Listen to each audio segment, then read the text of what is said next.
여보게, 이 쉰 보리밥이나 마저 드시게. 나를 쫓아낼 때 내어준 유일한 양식 아니었나? 앞에서 들려오는 정적을 깨는 서늘한 목소리에 거들먹거리기 좋아하는 몰락한 양반 박진호의 손에 들린 술잔이 바닥으로 추락해 박살이 났습니다. 10년 전 아이를 못 낳는 성녀라며 쉰 밥 한 덩이와 함께 내쫓았던 조강지처가 이제는 조선 팔도를 뒤흔드는 거상의 모습으로 제 눈앞에 나타난 것입니다. 그 곁에는 박씨 가문의 조상들을 그대로 빼다 박은 늠름한 청년이 비단 도포를 휘날리며 서 있었답니다. 4색이 된 박하와 질투로 눈이 뒤집힌 천매향의 안색이 흙빛으로 변해버린 그 순간 저작거리의 공기는 얼어붙었습니다. 과연 10년 전 그 추운 밤 조강지처 조채선에겐 무슨 일이 있었던 걸까요? 사연 시작 전 구독 한 번만 눌러주신다면 그곳으로 행운이 가득 깃들기를 바라겠습니다. 정오의 떼약볕이 정수리를 따갑게 내리쬐는 한양 저작거리 한복판이지요. 박하놈은 번들거리는 청색 비단 도포 자락을 휘날리며 관아의 관리들을 거느리고 보란듯이 거리를 가로지릅니다. 오늘따라 날이 아주 좋구먼. 자네들도 이 화창한 봄볕을 좀 즐기게나.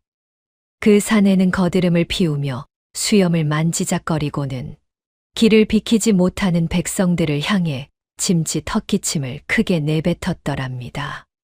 가마의 금박 장식이 햇빛을 받아 눈부시게 번쩍이는군요. 가마 안의 여인은 부드러운 손길로 비단창을 슬쩍 열더니 지나가는 백성들을 향해 금박 두른 부채를 우아하게 흔듭니다. 어머나, 저기 좀 보세요. 우리 가마가 지나가는데 고개를 숙이지 않는 이들이 있네요. 매향은 붉게 칠한 입술을 살짝 올리며 권세를 과시하듯 천한 것들이 감히 쳐다도 보지 못할 위세를 떨쳤던 셈이지요. 길가에 흐드러지게 핀 모란꽃 아래서 술판이 벌어졌습니다. 두 사람은 채선이 객지에서 굶어 죽었다는 흉흉한 소문을 안주 삼아 은술잔을 부딪히며 호탕하게 웃어젖힙니다. 그 요망한 계집, 결국 시신조차 못 찾았다지. 참으로 고소한 일이요. 박하놈은 술기운이 오르는지 낯빛이 불그스레해져서는 죽은 이에 대한 예의조차 잊은 채 기세등등하게 목청을 높였더랍니다. 그때였지요. 저 멀리서 길을 가로막는 거대한 그림자가 나타납니다. 박하의 가마보다 2배는 더 크고 웅장한 청색 비단 가마가 수십 명의 호위무사를 거느리고 당당하게 들어섭니다. 길을 비켜라. 조선 제1상단의 행렬이시다.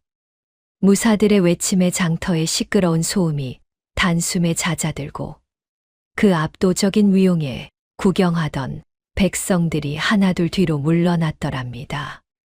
상단의 무사들이 박하놈의 가마꾼들을 기름먼지 구덩이로 거칠게 밀쳐냅니다.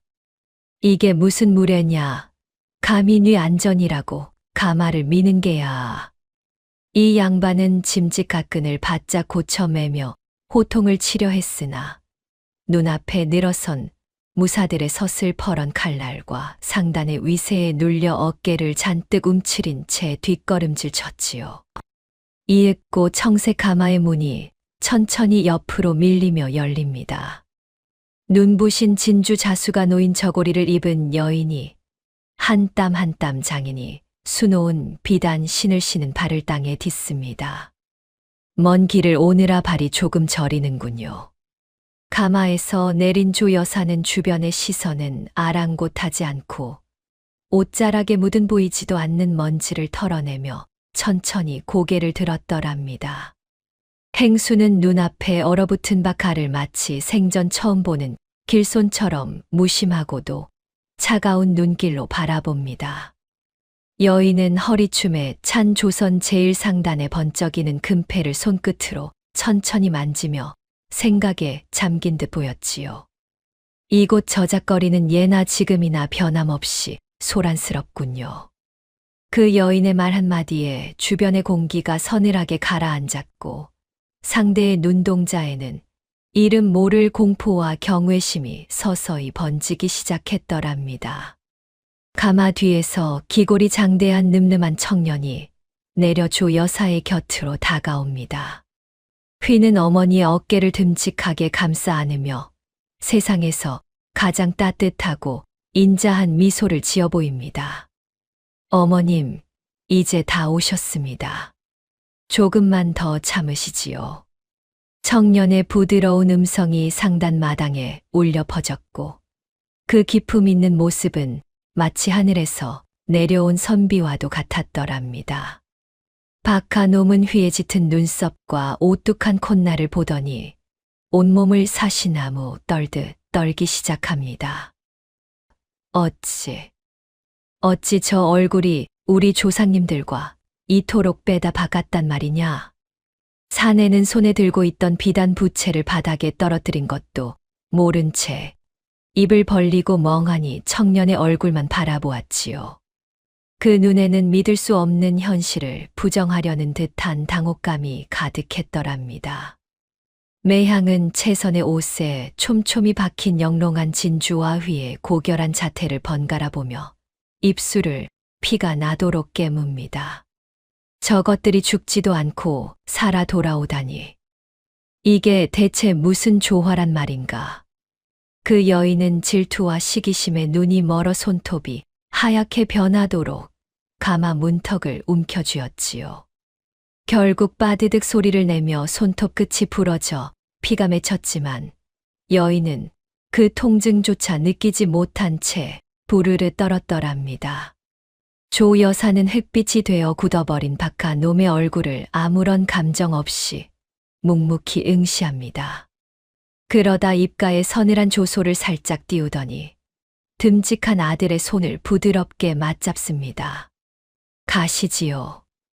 우리가 머물 곳은 이곳이 아니니. 여인의 서늘한 웃음은 마치 한겨울 서리처럼 상대의 가슴을 파고들었고 그 서슬퍼런 기세에 주변 사람들 모두가 숨을 죽였더랍니다. 박하놈은 무엇에 홀린 듯 휘를 향해 손을 뻗으며 한 발자국 다가가려 합니다. 잠깐만 기다려보게. 그 아이가 정말. 그러나 행수의 호위무사들이 칼자루를 꽉 쥐고 앞을 가로막자 사내는 그대로 자리에 얼어붙어 손조차 거두지 못했지요. 무사들의 매서운 눈빛에 제압당한 그는 목구멍까지 차오른 말을 내뱉지 못한 채 침만 꼴깍 삼켰더랍니다. 매향은 자신이 몸에 두른 온갖 화려한 폐물들이 상대의 기세 앞에서 빛바랜 돌멩이처럼 보이자 안색이 백지장처럼 변합니다. 내 것들보다 훨씬 비싸고 좋은 것들이잖아. 저 여우 같은 계집이 대체 어디서? 그 여인은 수치심과 분노에 몸을 부들부들 떨며 제 손목에 찬 옥팔찌를 만지작거렸지요.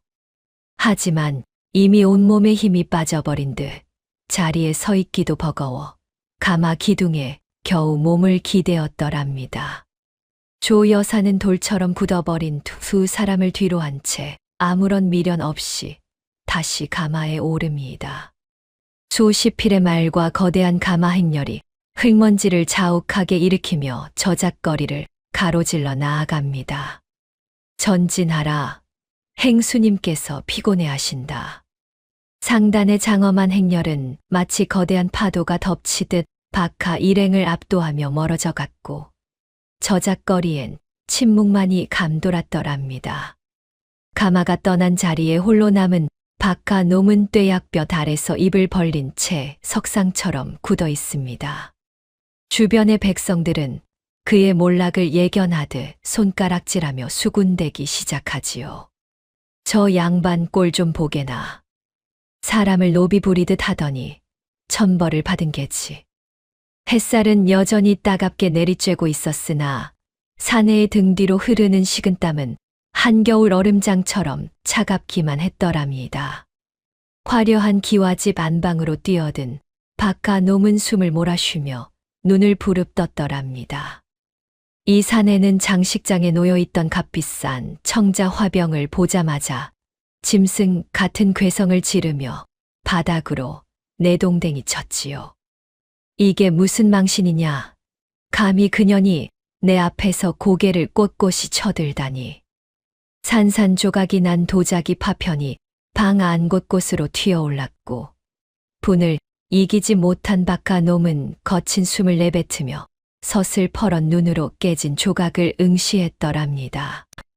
매향은 얼굴이 하얗게 질린 채 비밀 벽장 깊숙이 숨겨두었던 괴짝을 조심스레 끌어냈더랍니다. 먼지 쌓인 금고 안은 텅 비어 있었고 그 자리엔 도박장에서 날아온 빈 문서들만이 흉물스럽게 널려 있었지요. 나으리, 이 일을 어쩌면 좋사옵니까? 당장 내일이면 저들이 들이닥칠 텐데. 여인은 떨리는 손으로 빈 문서를 움켜쥐며 발을 굴렀고 툭 터진 입술에서는 비릿한 핏물이 흘러나왔으나 닦을 생각조차 못했더랍니다. 비단 도포를 입은 사내는 바닥에 흩어진 파편들을 보며 탐욕스럽게 눈을 번뜩였더랍니다. 채선의 가마에서 본 그 엄청난 재물들을 떠올리며 이 모든 것을 가로채기만 하면 당장 내일 들이닥칠 가압류를 막을 수 있다는 계산을 마친 셈이지요. 그년의 재물은 원래 내 것이나 다름없소. 내 집안의 씨를 품고 도망쳤으니 그 대가를 받아내는 것이 당연하지 않겠소. 사내는 턱수염을 매만지며 뒤틀린 욕망을 드러냈고 그 목소리엔 이미 양심 따위는 한 톨도 남아있지 않았더랍니다. 두 사람은 등불 아래 마주 앉아 붓을 들고 서슬퍼런 음모를 꾸미기 시작했더랍니다. 채선을 가문의 재산을 훔쳐 달아난 노비이자 나라의 법도를 어긴 범죄자로 몰아세울 거지 고발장을 한자 한자 적어 내려갔지요. 부인, 글씨를 더 떨리게 쓰시오.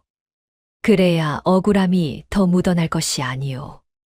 매향은 입술을 깨물며 독한 마음으로 붓끝을 적셨고 종이 위로 번지는 먹물은 마치 그들의 검은 속내처럼 흉하게 번져갔더랍니다.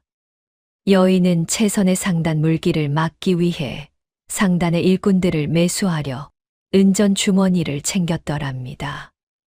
해진 보따리 속에 묵직한 은전 주머니들을 쓸어 담으며 그 여인은 자신의 비천한 신분을 감추려는 듯 더욱 화려한 옷자락을 펄럭였지요. 돈 앞에 장사 없다 했으니 이 정도면 그쪽 수아들도 흔들리지 않겠소. 매향은 잔인한 미소를 지으며 보따리를 꽉 묶었고 그녀의 눈엔 채선을 다시 진흙탕으로 끌어내리겠다는 도끼가 가득 서려 있었더랍니다. 박하 노문과나 사또에게 보낼 비밀 서신을 작성하며 추악한 조건을 덧붙였더랍니다. 상단의 재물을 몰수하는 날, 그 절반을 사또께 바치겠다는 내용을 적어 넣으며 비릿한 웃음을 지었지요. 욕심 많은 사또라면 이 제안을 절대 거절하지 못할 것이요. 내 손 안 대고 코를 푸는 격이지. 사내는 서신을 접어 품 안에 넣으며 가끈을 만지작거렸고 그 모습은 마치 먹잇감을 노리는 굴줄인 늑대와도 같았더랍니다. 밤이 깊어지자 이 사내는 지도 한 장을 펼쳐놓고 채선이 머무는 상단 본영의 위치를 붉은 점으로 표시했더랍니다. 어둠 속에서 소리 없이 나타난 자객들을 향해 지도를 가리키며 그 사내의 눈엔 광기 어린 사리가 일렁이고 있었지요. 오늘 밤 안에 그 여자의 거처를 샅샅이 뒤져라. 필요하다면 그 아이도 살려둘 필요 없다. 자객들의 칼날이 달빛을 받아 번뜩였고 박하 놈은 자신의 명령이 불러올 참혹한 피바람을 기대하며 독한 술 한 잔을 입에 털어 넣었더랍니다. 매향은 채선의 아들 휘가 가문의 핏줄이라는 소문을 막기 위해 비밀리에 필사들을 불러 모았더랍니다. 휘의 출생을 가짜로 꾸며내고 족보를 조작하기 위해 여인은 필사들에게 큰 돈을 내주며 입막음을 철저히 했지요. 이 아이는 그저 도망간 계집이 밖에서 낳아온 근본 없는 자식으로 만들어야 하네. 알겠는가? 필사들의 붓끝이 가짜 기록들을 만들어내는 동안 여인은 질투심에 몸을 떨며 자신의 손등을 손톱으로 긁어대어 피가 맺히게 했더랍니다. 빵 안에 촛불이 일렁이자 벽면에 비친 두 사람의 그림자가 괴상하게 일그러졌더랍니다. 마치 굶주린 짐승 두 마리가 서로를 핥히며 먹잇감을 노리는 듯한 형상이 벽을 가득 채우며 흔들렸지요. 나으리, 이제 모든 준비가 끝났사옵니다. 내일이면 그 여자의 비명소리를 듣게 되겠군요. 두 사람의 그림자는 어둠 속에서 하나로 엉키며 소름 끼치는 웃음소리를 내뱉었고 그 모습은 인간의 탈을 쓴 악귀들과 다름없었더랍니다. 그 시각 채선은 상단의 집무실에서 박하놈이 저당 잡힌 모든 토지의 채권을 매입한 서류를 살피고 있었더랍니다. 행수는 차가운 눈빛으로 서류 끝에 자신의 인장을 단호하게 찍으며 상대의 숨통을 조일 마지막 준비를 마쳤지요. 그자가 가진 것은 이제 껍데기뿐이군요. 내일 아침이면 자신이 선 자리가 낭떠러지임을 알게 될 것입니다.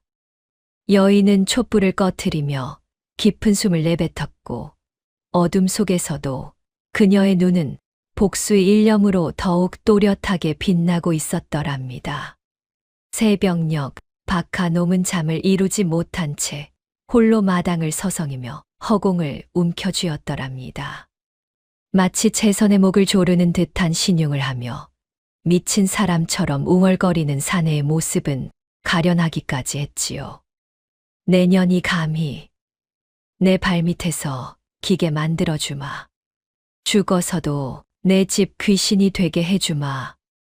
사내의 이빨 갈리는 소리가 고요한 마당에 울려 퍼졌고 떼약볕도 오지 않은 새벽 공기는 그 광기 때문에 더욱 차갑게 얼어붙었더랍니다. 방 안에 혼자 남은 매향은 채선이 예전에 사용하던 향료를 피워놓고 질투심에 몸부림치고 있었더랍니다. 여인은 벽에 걸린 고운 비단, 옷감을 손에 잡히는 대로 찢어발기며 자신의 초라해진 처지를 분풀이했지요. 똑같이 향을 피워도 나는 왜 그 계집 같은 분위기가 나지 않는 거야. 왜? 찢긴 옷감 조각들이 방 바닥을 가득 메웠고 여인은 제 머리칼을 쥐어뜯으며 거울 속에 자신을 향해 침을 뱉었더랍니다.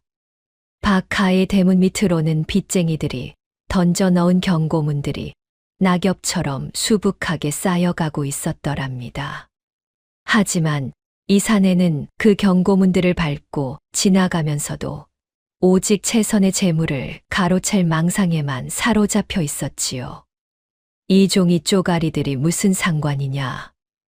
내일이면 상단 전체가 내 것이 될 터인데. 사내의 눈은 이미 현실을 보지 못하는 장님과 같았고 무너져가는 집안의 기둥 소리보다 탐욕의 환청이 더 크게 들리는 셈이었더랍니다. 상단의 창고 주위로 박하놈이 보낸 정탐꾼들의 검은 그림자가 하나둘 스며들기 시작했더랍니다. 그들은 숨소리를 죽인 채 담벼락에 붙어 기회를 엿보았으나 그들의 일거수일투족을 지켜보는 눈이 있다는 사실은 꿈에도 몰랐지요. 지금이다. 한 놈도 빠짐없이 위치를 파악해라. 상단의 무사들은 어둠 속에서 조용히 활시위를 당기며 적들의 침입을 기다리고 있었고 팽팽하게 당겨진 시위 소리만이 밤 공기를 갈랐더랍니다. 박하놈이 사또의 집무실 문을 은밀하고도 다급하게 두드리는 순간이었더랍니다. 같은 시각 상단의 옥상 위에서는 채선의 무사들이 달빛을 등지고 서서 적들의 목을 겨냥하고 있었지요. 나으리 소인 박진호입니다. 약조하신 일을 시작할 때가 되었습니다. 사내의 비열한 목소리가 관아의 문틈으로 새어나갈 때 상단의 지붕 위에서는 차가운 화살 촉이 목표물을 향해 서서히 방향을 틀고 있었더랍니다. 진눈깨비가 흩날리는 깊은 밤이지요. 채선은 평소에 화려한 비단옷을 벗어던지고 낡은 집신에 수수한 무명옷을 걸친 채 성박숲길을 묵묵히 걸어갔더랍니다. 이까지 추위가 대수겠느냐. 내 가슴 속 한 서린 세월은 이보다 더 차가웠거늘. 대행수는 발등을 적시는 차가운 빗물에도 걸음을 멈추지 않았고 거친 나뭇가지에 옷자락이 걸려 찢어지는 줄도 모른 채 어둠 속을 파고들었더랍니다. 숲 끝자락 허물어져 가는 폐사지 뒷방에는 10년 전 대행수를 돌봐주던 늙은 몸종이 가랑잎 위에 가련하게 누워 있었더랍니다. 방 안에는 퀴퀴한 곰팡이 냄새와 죽음의 그림자가 짙게 깔려 있었고 노파는 퀭한 눈으로 천장만 바라보며 가느다란 숨을 몰아쉬고 있었지요. 누구냐? 거기 누구 없느냐? 이 늙은이의 마지막 가는 길을 지켜줄게냐? 두 눈은 이미 빛을 잃어 흐릿해졌으나 상단의 주인이 방 안으로 들어서자 노인은 마른 손을 허공에 휘저으며 갈구하듯 입술을 달싹였더랍니다.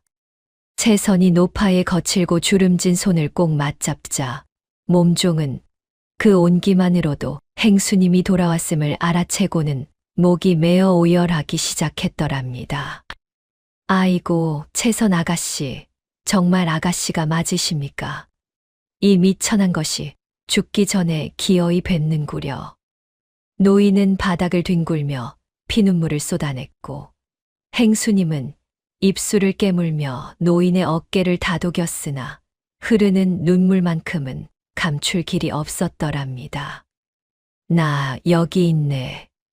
자네를 홀로 두어 미안하구먼. 이제 내가 왔으니 마음 놓게나.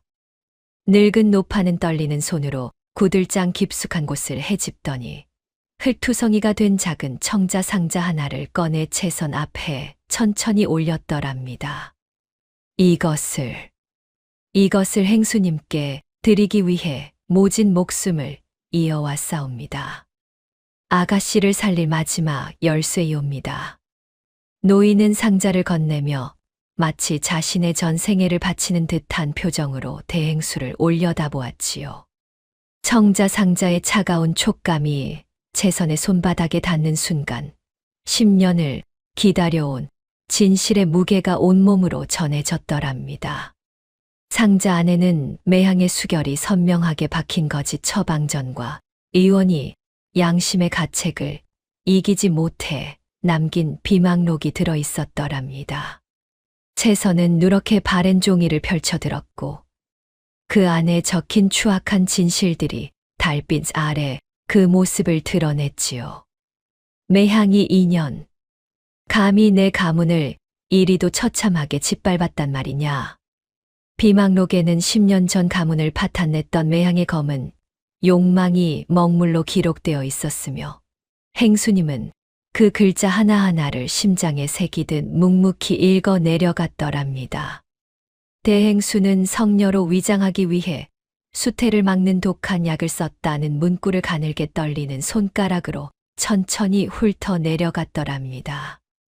내 몸이 돌덩이가 된 줄 알고 지냈던 그 긴 세월이 정녕 저들의 장난질이었단 말인가.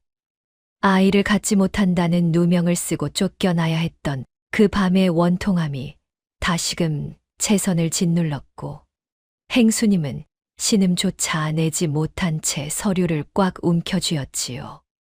손톱이 손바닥을 파고들어 핏방울이 맺혔으나 채선은 그 통증보다 더한 배신감에 몸을 부들부들 떨었더랍니다.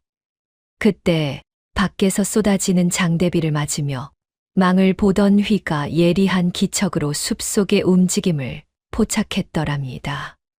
청년은 허리춤에 칼자루를 조용히 움켜쥐며 어둠 속에서 번뜩이는 자객들의 안광을 응시했지요. 어머님, 기척이 심상치 않습니다. 어서 서두르셔야 합니다. 쥐새끼들이 냄새를 맡고 몰려온 모양입니다. 휘의 목소리는 빗소리보다 차가웠고 그 눈빛은 먹잇감을 노리는 매처럼 자객들의 방향을 정확히 겨냥하며 채선을 보호하려 했더랍니다. 채선은 처방전 옆에 놓인 말라비틀어진 약재 주머니를 코끝에 가져다 대며 그 고약한 냄새를 맡았더랍니다. 이 향기, 10년 전 내 침소에 늘 머물던 그 기분 나쁜 향이로구나.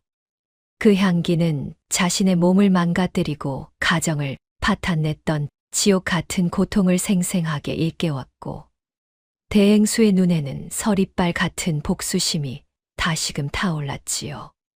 행수님은 약재를 만지며 자신이 잃어버린 세월과 빼앗긴 명예를 떠올렸고 입술을 피가 나도록 깨물며 증오를 되새겼더랍니다.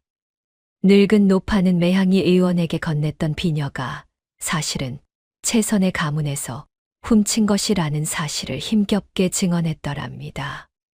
그 독한 여편니가 행수님의 비녀를 훔쳐 뇌물로 썼사옵니다.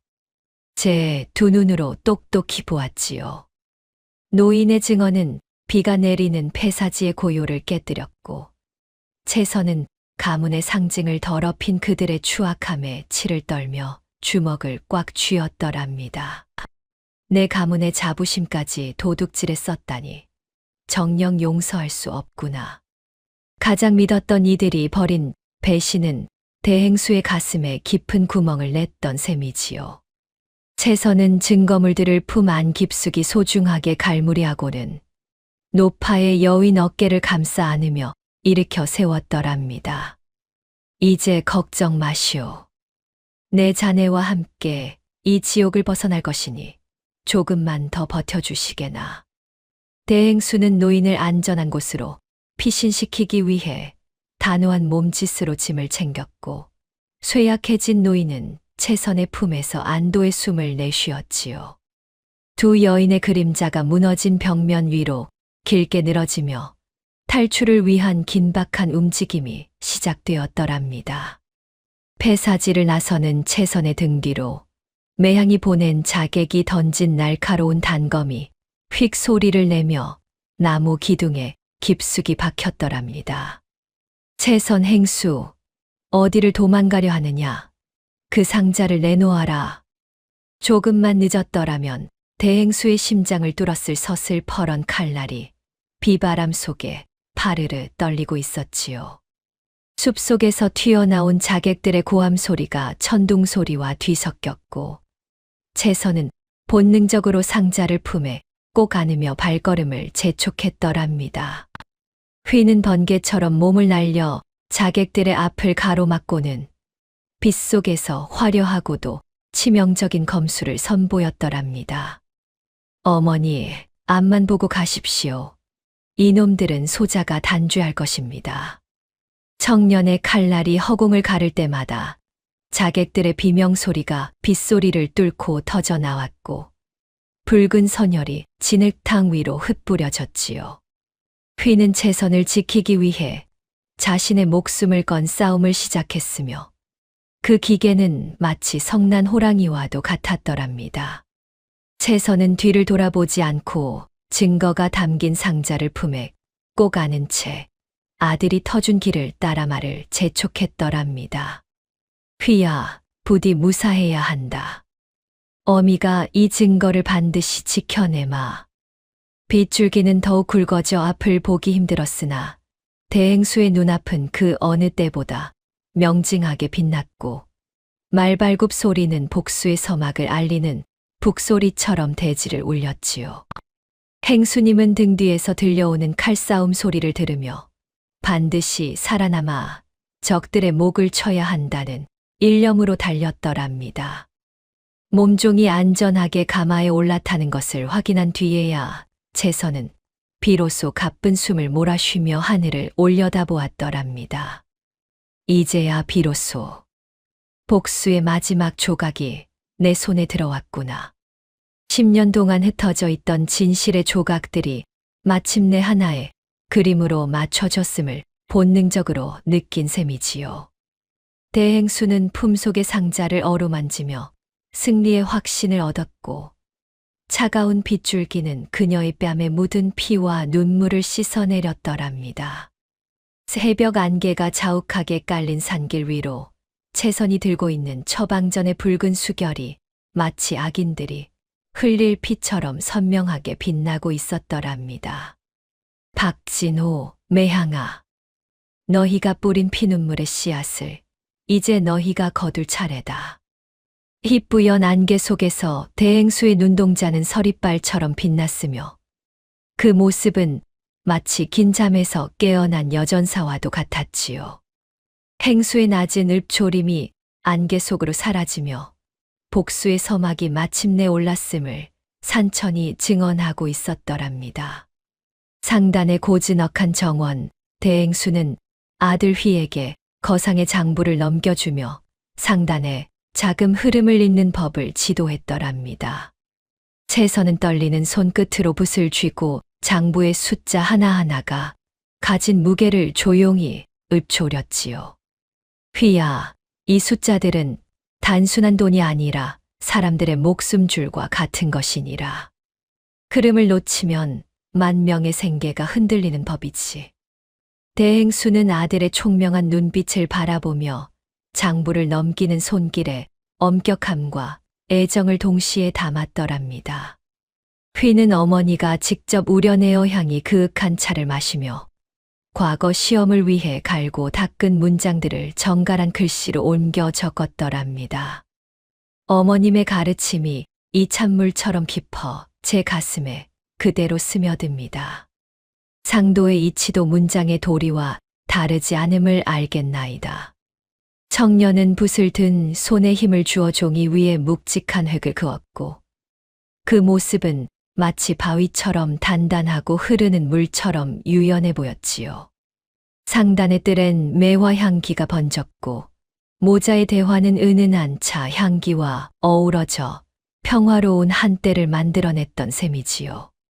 상단 식구들은 마당 한가운데 모여 행수가 베푼 풍성한 잔치를 즐기며 잠시나마 전란 같은 긴장에서 벗어나 웃음꽃을 피웠더랍니다.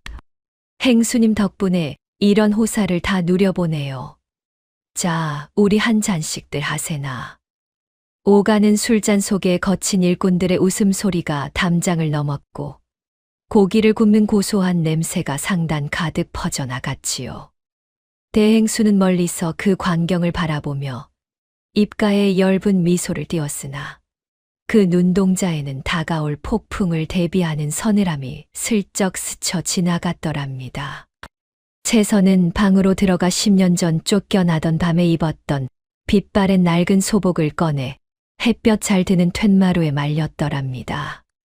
누렇게 변한 천 자락을 손으로 쓸어내리며 여인은 마지막 자비를 접고 적들을 단죄할 결전의 날을 머릿속으로 그렸지요. 이 옷에 묻은 흙먼지와 눈물 자국을 잊은 적이 없다. 이제 너희가 이 소복의 주인이 될 차례로구나. 여인은 소복을 정성스레 개키며 입술을 피가 나도록 깨물었고 그 단호한 몸짓은 마치 죽음을 각오한 장수의 의식과도 같았더랍니다. 휘는 상단 앞마당의 서늘한 기운을 가르며 무예를 닦아 어머니를 지킬 수 있는 단단하고 억센 팔 근육을 단련했더랍니다. 청년의 검끝이 허공을 가를 때마다 날카로운 바람 소리가 마당을 울렸고 이마에 맺힌 땀방울이 노을빛을 받아 보석처럼 빛났지요. 소자의 검술은 오직 어머님의 눈물을 닦아드리기 위한 것입니다. 어떤 자객도 이 마당을 넘지 못하게 하겠나이다. 휘는 가쁜 숨을 몰아쉬며 목검을 꽉 쥐었고 그 기계는 이미 일당백의 무사와 다름없어 보는 이로 하여금 절로 고개를 숙이게 했더랍니다. 박하 노문과나 사또와 화려한 기생집 비밀방에서 술판을 벌이며 채선을 사로잡을 함정을 설계하고 승리를 예감하며 축배를 들어 올렸더랍니다. 사또 나으리 그년만 잡아들이면 상단의 비단과 은자가 모두 나으리와 저희 것이 아니겠습니까? 하하하. 이 양반은 기름진 안주를 입에 밀어넣으며 탐욕스럽게 웃었고 술기운에 벌컥해 달아오른 얼굴을 기생의 어깨에 기대며 거드름을 피웠지요. 사또 역시 수염을 만지작거리며 탐욕스러운 눈빛으로 화답했으니 두 악인의 웃음소리가 밤을 가르며 추악하게 번져갔더랍니다. 매향은 거울 앞에서 자신의 얼굴을 요리조리 가꾸며 채선이 죽고 나면 가로챌 화려한 비단옷과 폐물들의 목록을 종이에 적어 내려갔더랍니다. 그 잘난 행수 자리가 얼마나 가나 보자. 그년의 옥비녀부터 진주 놀이개까지 죄다 내 침소로 옮겨올 테다. 그 여인은 긴 손톱으로 거울 속에 자신을 만족스러운 듯 어루만지며 질투심으로 뒤틀린 욕망을 화장기 섞인 미소 뒤에 감췄지요. 여인은 옷감을 찢던 광기 어린 손길로 이제는 남의 것을 뺏을 궁리만 하며 밤을 지새웠던 셈이지요. 상단의 고요한 평화 속에서도 채선의 수하들은 담장 곳곳에 은밀한 함정을 설치하고 경계의 끈을 한시도 놓지 않았더랍니다. 무사들은 달빛을 피해 어둠 속에 몸을 숨긴 채 차가운 화살촉을 닦으며 적들의 침입을 조용히 기다리고 있었지요. 행수님의 명령이 떨어지기 전까지는 숨소리조차 내지 마라. 쥐새끼 한 마리도 살려보내지 않는다. 그들의 눈빛은 밤짐승처럼 번뜩였고 팽팽하게 당겨진 활시위만큼이나 상단 내부의 긴장감은 극에 달해 있었더랍니다. 대행수는 아들 휘에 젖은 머리칼을 부드럽게 쓰다듬으며 그가 장차 이 나라를 짊어질 큰 제목이 될 것임을 확신하며 인자하게 미소 지었더랍니다. 내 눈빛을 보니 죽은 내 할아버님의 기계가 느껴지는구나. 부디 이 어미의 한 풀이보다 큰 뜻을 품는 선비가 되거라. 여인은 아들의 손을 꼭 맞잡으며 자신의 모진 세월이 보상받는 듯한 평온함을 잠시나마 만끽했지요. 휘는 어머니의 무릎에 머리를 기대며 부드러운 온기를 느꼈고 두 사람 사이엔 세상 그 무엇보다 단단한 유대감이 흐르고 있었더랍니다. 하늘엔 둥근 달이 떠올라 상단의 연못을 은은하게 비추고 모자는 연못가를 거닐며 다가올 미래의 상단 계획을 나지막이 논했더랍니다. 어머님, 복수가 끝난 후에는 저 너머 대륙까지 상단을 넓혀 가난한 백성들을 구제하고 싶사옵니다. 청년의 포부 섞인 말에 채선은 고개를 끄덕이며 연못에 비친 달 그림자를 무심히 바라보았지요. 물결에 흔들리는 달빛처럼 그들의 대화는 아름다웠으나 그 뒤편의 어둠은 서서히 그들을 삼키기 위해 다가오고 있었더랍니다. 그러나 숲속에 짙은 어둠 사이로는 박하 노미 거액을 들여 고용한 자객들의 안광이 번뜩이며 서서히 상단을 에워싸고 있었더랍니다. 그들은 마른 나뭇가지를 밟는 소리조차 내지 않으며 담벼락 밑으로 스며들었고 허리춤의 칼날을 조용히 뽑아들었지요. 신호가 떨어지면 한꺼번에 들이친다. 여자와 아이 모두 흔적을 남기지 마라. 살에 가득한 속삭임이 밤바람에 섞여 들어왔고 평화롭던 상단의 공기는 순식간에 피비린내 나는 전쟁터로 변할 준비를 마쳤더랍니다. 채선은 방 안의 등불을 끄기 전 휘를 불러 가문의 상징이자 자신의 목숨과도 같은 옥비녀를 손에 꼭 쥐어주며 끝까지 생존할 것을 당부했더랍니다. 이 비녀는 가문의 혼이 깃든 것이다. 만약 일이 잘못되거든 너만이라도 살아서 진실을 세상에 알려야 한다. 행수의 목소리는 떨림이 없었으나 그 눈에는 아들을 향한 절절한 애끓는 마음이 가득 담겨 있었지요. 휘는 어머니의 손을 마주 잡고 옥비녀를 품 안 깊숙이 갈무리하며 죽음도 갈라놓지 못할 맹세를 눈빛으로 대신했더랍니다. 고요한 밤의 공기 속으로 날카로운 화살 소리가 슉슉 소리를 내며 섞여 들어왔으나 상단의 무사들은 침묵으로 대응하며 적들을 유인했더랍니다. 어둠 속에서 자객들이 쏜 불화살이 상단의 지붕 위로 떨어지려 할 때 미리 대기하던 수하들이 젖은 거적을 던져 소리 없이 불을 껐지요. 당황하지 마라. 행수님의 계획대로 움직인다. 적들이 앞마당으로 들어올 때까지 기다려라. 긴박한 상황 속에서도 상단 식구들은 일사불란하게 움직였고 팽팽한 정적만이 폭풍 전야의 긴장감을 더했더랍니다. 채선은 책상 앞에 앉아붓을 들어 인과응보라는 네 글자를 힘있게 써 내려가며 마지막 획을 단호하게 그었더랍니다. 먹물이 채 마르기도 전 여인은 붓을 내려놓고 온 매무새를 단정히 고치며 자리에서 천천히 일어났지요.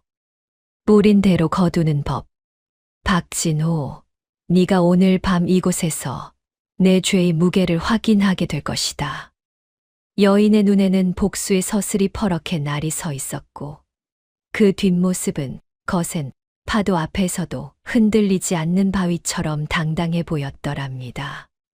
자정을 알리는 산사의 종소리가 고요한 고을에 낮게 깔리는 순간 상단의 정문을 부수려는 거대한 통나무의 진동이 대지를 묵직하게 울렸더랍니다.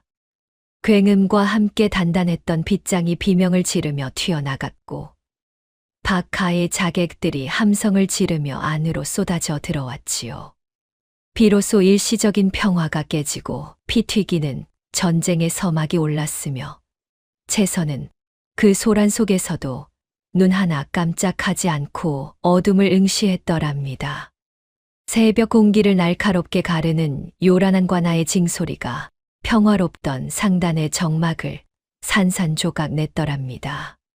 수십 명의 포졸이 담벼락을 넘어 마당으로 들이닥치며 횃불을 휘둘렀고 매캐한 연기가 단숨에 상단을 뒤덮었지요. 잠에서 깬 상단 식구들이 비명을 지르며 흩어지는 가운데 차가운 창끝이 곳곳에서 번뜩이며 살벌한 기운을 내뿜었더랍니다. 박하놈은 사또의 권위를 등에 업고 앞장서서 걸어 나오더니 품에서 구겨진 관아의 서류를 꺼내 들었더랍니다. 조채서는 들어라. 가문의 재산을 훔쳐 달아난 도망 노비의 죄와 감히 상단을 꾸려 관아를 기망한 절도죄를 엄히 묻노라. 이 사내는 콧수염을 실룩거리며 죄목을 낭독했고 그 목소리에는 승리감에 도취한 비열한 웃음기가 가득 섞여 있었더랍니다. 행수님은 조금도 당황한 기색 없이 방문을 열고 마당으로 천천히 걸어 나오셨더랍니다. 겁에 질린 상단 식구들을 등 뒤로 물려 보호하시고는 스스로 두 손을 앞으로 내밀어 차가운 오라주를 받으셨지요. 죄가 있고 없음은 관아에서 밝혀질 터. 어서 나를 데려가시오. 대행수의 목소리는 옥을 굴리듯 단단했고 그 의연한 태도에 오히려 포졸들이 멈칫거리며 기세를 가라앉혔더랍니다. 휘는 어머니가 오라줄에 묶이는 광경을 보고는 눈동자가 뒤집혀 허리춤에 칼을 뽑으려 했더랍니다. 손등에 핏대가 터질 듯 솟아올랐으나 채선은 서슬퍼런 눈빛으로 아들을 제압하며 기다리라는 무언의 명령을 내렸지요. 휘야, 부디 어미의 뜻을 거스르지 마라. 지금은 참아야 할 때이니라. 청년은 어머니의 엄중한 눈길에 차마 칼을 빼지 못한 채 입술을 피가 나도록 깨물며 억지로 분노를 사겼더랍니다. 포졸들은 거친 발길질로 상단에 참고 문을 부수고 들어가 붉은 봉인지를 사정없이 붙여댔더랍니다. 대행수가 평생을 바쳐 쌓아온 귀한 비단 두루마리와 황금빛 곡식 자루들이 흙바닥에 나뒹굴며 관아의 수레로 옮겨졌지요. 상단의 모든 재산이 박하의 소나기로 넘어가는 소리가 덜컹거리는 수레바퀴 소리와 함께 온 고을에 울려 퍼졌더랍니다. 박하놈은 오라줄에 묶인 채선의 얼굴 바로 앞에 굵은 침을 퇴하고 뱉으며 비릿하게 웃었더랍니다. 내년이 아무리 발버둥 쳐본들 결국 너는 내 집안의 씨를 품은 노비일 뿐이지. 죽어서도 내 집 귀신이 될 팔자니라. 사내는 가끈을 신경질적으로 고쳐매며 여인의 턱을 거칠게 들어 올렸고 그 눈에는 사악한 욕망과 승리욕이 이글거리고 있었더랍니다. 매향은 행수님이 거처하던 안방으로 제 집인 양 당당하게 들어가 장신구함을 바닥에 뒤엎어 버렸더랍니다. 영롱한 보석들이 방바닥에 쏟아지자 그중 가장 비싸 보이는 옥비녀를 집어들어 제 머리에 꽂으며 거울을 보고 웃었지요. 이제야 이 방의 주인이 제 자리를 찾았구먼. 채선이 저 여우 같은 계집 꼴 좋게 되었어. 여인은 찢어진 치맛자락을 팔랑거리며 방 안에 향료를 마구 뿌려댔고 그 웃음소리는 담장을 넘어 흉하게 번져갔더랍니다. 관하로 끌려가는 길목 마을 사람들은 박하가 퍼뜨린 소문에 속아 채선을 향해 야유를 보내며 오물을 던졌더랍니다. 더러운 흙탕물이 고운 얼굴에 튀었으나 행수님은 묵묵히 그 수치를 견뎌내며 앞장선 박하 놈의 뒤통수를 똑바로 응시했지요. 사람의 마음이 이토록 가벼웠더냐. 하지만 두고 보아라. 진실은 곧 밝혀질 것이니. 대행수는 흐트러진 머리칼 사이로 서슬퍼런 눈빛을 빛내며 적들의 추악한 뒷모습을 가슴 깊이 새겼더랍니다. 휘는 텅 빈 상단 마당에 홀로 무릎을 꿇고 앉아 어머니가 끌려간 먼지 나는 길목을 하염없이 바라보았더랍니다. 청년은 손바닥이 갈라져 피로 물들 때까지 마른 땅을 손톱으로 긁어대며 자신의 무력함을 저주하고 또 저주했지요. 어머님, 소자가 반드시 어머님을 구하고 저들의 목을 칠 것이옵니다. 청년의 젖은 눈동자에는 슬픔 대신 복수의 도끼가 서리기 시작했고 땅바닥에 맺힌 핏방울은 복수의 서막을 알리는 인장이 되었더랍니다. 사또는 집무실 뒷방에서 상단의 비밀 장부들을 넘겨보며 박하 놈과 나눌 재산의 몫을 세마느라 여념이 없었더랍니다. 이 정도 규모라면 내 평생 먹고 살고도 남겠구먼. 박하, 자니가 큰일을 해냈네.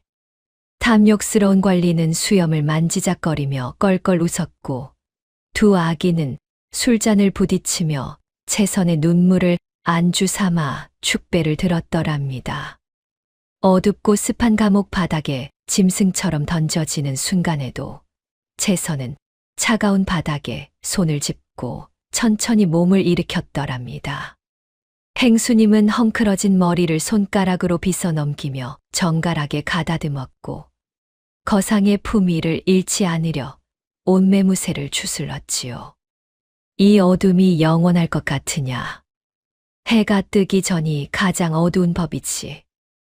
여인은 쥐가 들끓는 감옥 구석에서도 등을 꼿꼿이 펴고 앉아 다가올 반격의 시간을 묵묵히 기다렸더랍니다. 박하 놈은 대행수의 안방 상석에 제 집인 양 거만하게 누워 채선이 아끼던 최고급 차를 사발째 들이켰더랍니다. 그러다 차 맛있으다며 마시던 차를 방바닥에 왈칵 쏟아버리고는 비단요 위에 발을 올리고 코를 골기 시작했지요. 제 아무리 날고 기어봐야 계집의 재물은 임자 없는 고기나 다름없지. 사내는 채선의 흔적을 지우려는 듯 빵 안의 기물들을 발로 차며 권세를 만끽했으나 그 모습은 마치 남의 옷을 빌려 입은 광대 같았더랍니다.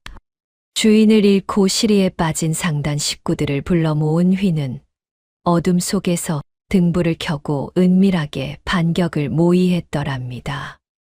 지금은 슬퍼할 때가 아니오. 행수님의 눈빛을 보았소. 우리는 그분의 명령대로 움직여야 하오. 청년의 단호한 지휘 아래 흩어졌던 무사들이 하나둘 모여들었고 그들은 관아의 경비 태세와 박하의 동선을 치밀하게 파악하기 시작했더랍니다. 채선은 감옥 창살 너머로 비쳐드는 창백한 달빛을 보며 박하가 휘두르는 저 권세가 사상 누각임을 확신했더랍니다. 욕심이 지나치면 화를 부르는 법. 내 놈이 가진 그 탐욕이 결국 내 목을 옥죄는 오라줄이 될 것이다.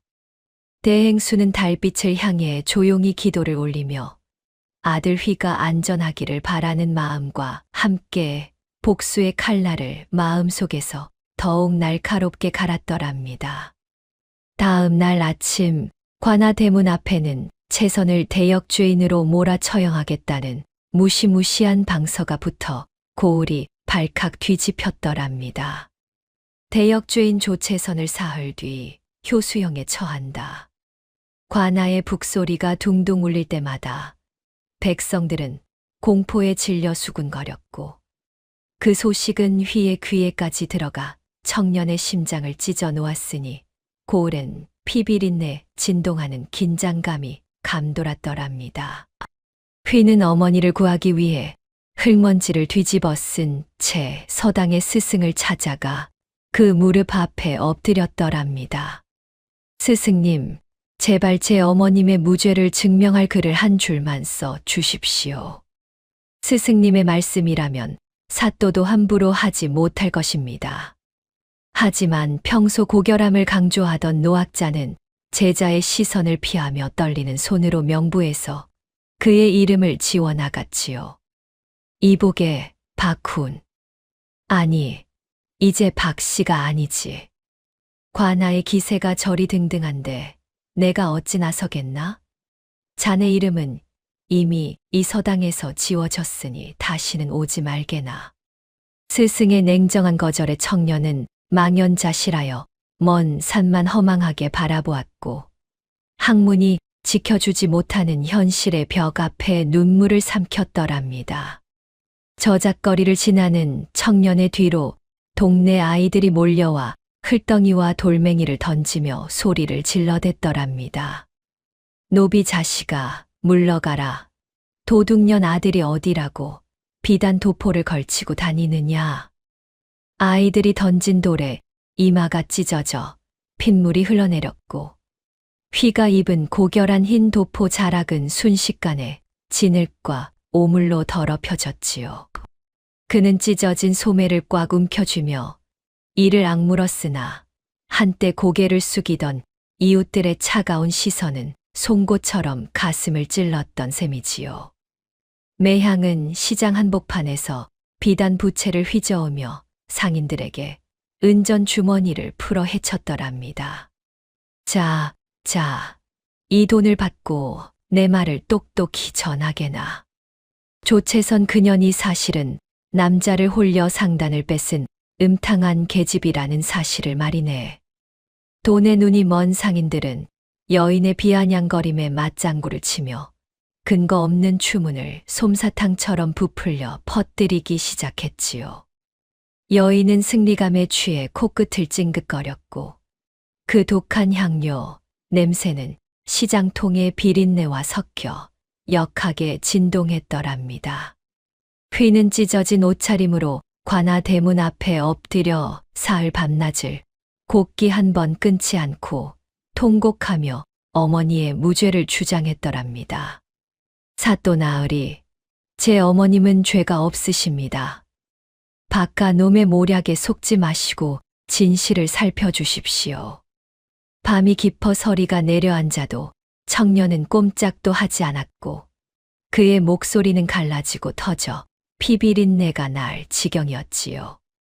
지나가는 포졸들이 그를 발로 차며 모욕을 주었으나 청년은 바닥에 머리를 짓지으며 어머니를 향한 애끓는 효심을 멈추지 않았더랍니다.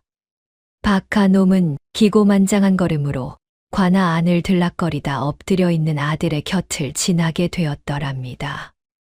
어허, 이 노비놈의 자식이 감히 누구 앞길을 막는 게냐. 이 사내는 비열한 웃음을 흘리며 휘의 머리를 가죽신 씨는 발로 사정없이 걷어차 바닥에 처박아 버렸지요. 내년 어미가 감옥에서 썩어갈 동안 너는 길바닥에서 개처럼 짖다가 죽으렴. 사내는 가끈을 만지작거리며 헛기침을 내뱉고는 안으로 들어갔고, 휘는 흙바닥에 얼굴이 박힌 채 손톱이 부러지도록 땅을 긁어댔더랍니다. 감옥 안의 채선은 간수들에게 매수당한 박하의 사주로 인해 사흘째 물 한 모금 마시지 못하고 쇠약해져 갔더랍니다. 여보게, 목이 너무 타는구나. 제발 물 한 모금만 주게나. 행수님의 간절한 청에도 간수는 비웃으며 바닥에 침을 뱉고는 멀어질 뿐이었지요. 대행수의 입술은 가뭄든 논바닥처럼 하얗게 갈라졌고, 여윈 몸은 차가운 옥방 바닥에서 낙엽처럼 바르르 떨리고 있었더랍니다.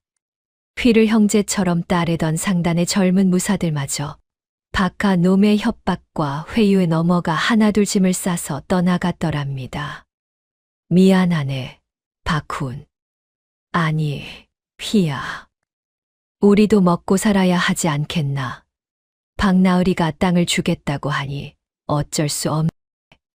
청년은 멀어져 가는 동료들의 뒷모습을 보며 아무 말도 하지 못한 채 빈손을 허공에 휘저었지요. 믿었던 이들의 배신은 육신의 고통보다 더 뼈아팠고, 텅 빈 상단 마당엔 주인 잃은 개 짖는 소리만이 처량하게 울려 퍼졌더랍니다. 매향은 채선의 상점 건물을 자신의 이름으로 등기 이전하는 문서를 들고 밤새도록 연회를 베풀었더랍니다. 호호호, 이제 이 모든 비단과 금은보화가 내 손에 들어왔으니 내가 바로 이 고을의 여왕이로다. 여인은 기생들을 불러 춤을 추게 하고 독한 술을 연거푸 들이키며 채선의 고통을 비웃었지요. 술상 위로 쏟아진 촛농이 마치 핏방울처럼 굳어가는 줄도 모른 채 여인은 악마 같은 미소를 지으며 승리를 만끽했더랍니다. 휘는 방 안으로 들어가 아끼던 책들을 마당으로 들고 나와 불꽃 속으로 하나씩 던져버렸더랍니다. 글을 읽어 무엇하랴. 이 먹물 묻은 종이들이 내 어머님의 목에 걸린 칼날 하나 막아주지 못하는데. 타오르는 불길이 청년의 얼굴을 붉게 물들였고, 성현의 가르침이 담긴 문장들은 재가 되어 하늘로 흩날렸지요. 그는 붓을 꺾어 불 속에 던지며 학자의 길을 포기하고 오직 어머니를 구하기 위한 복수의 화신이 되기로 맹세했더랍니다. 채선은 감옥 바닥에서 환각 속에 빠져 10년 전 쫓겨나던 밤의 그 뼈저린 추위를 다시금 느끼고 있었더랍니다. 차갑구나. 진호 씨, 어찌 저를 이리 매정하게 버리시옵니까? 여인은 헛것을 보며 허공을 향해 손을 뻗었고, 그때 입었던 얇은 저고리 사이로 스며들던 서슬 퍼런 바람이 다시금 온몸을 감싸는 듯 했지요. 의식이 흐릿해지는 와중에도 그녀는 가슴속 깊이 묻어둔 복수의 불씨를 꺼뜨리지 않으려 자신의 팔을 피가 나도록 깨물며 정신을 붙들었더랍니다. 박하놈은 사또와 함께 상단의 마지막 남은 재산까지 매각하여 자신들의 빚을 청산할 서류를 완성했더랍니다. 나으리, 이제 이 인장만 찍으면 모든 것이 끝납니다. 그녀는 이제 알거지가 되는 것이지요. 두 아기는 탐욕스러운 손길로 서류를 주고받으며 껄껄 웃었고, 채선의 피와 땀으로 일군 공든 탑은 무너진 흙더미처럼 그들의 발밑으로 가라앉았지요. 방 안 가득한 웃음소리는 죽어가는 이의 곡소리보다 더 잔인하게 밤 공기를 갈랐더랍니다. 마을 사람들은 한때 존경하던 행수님을 향해 음탕한 계집이라 욕하며 그녀의 상점 대문에 오물을 무차별적으로 투척했더랍니다. 겉으론 고상한 척하더니 속은 구미호였구먼. 우리 마을의 수치다.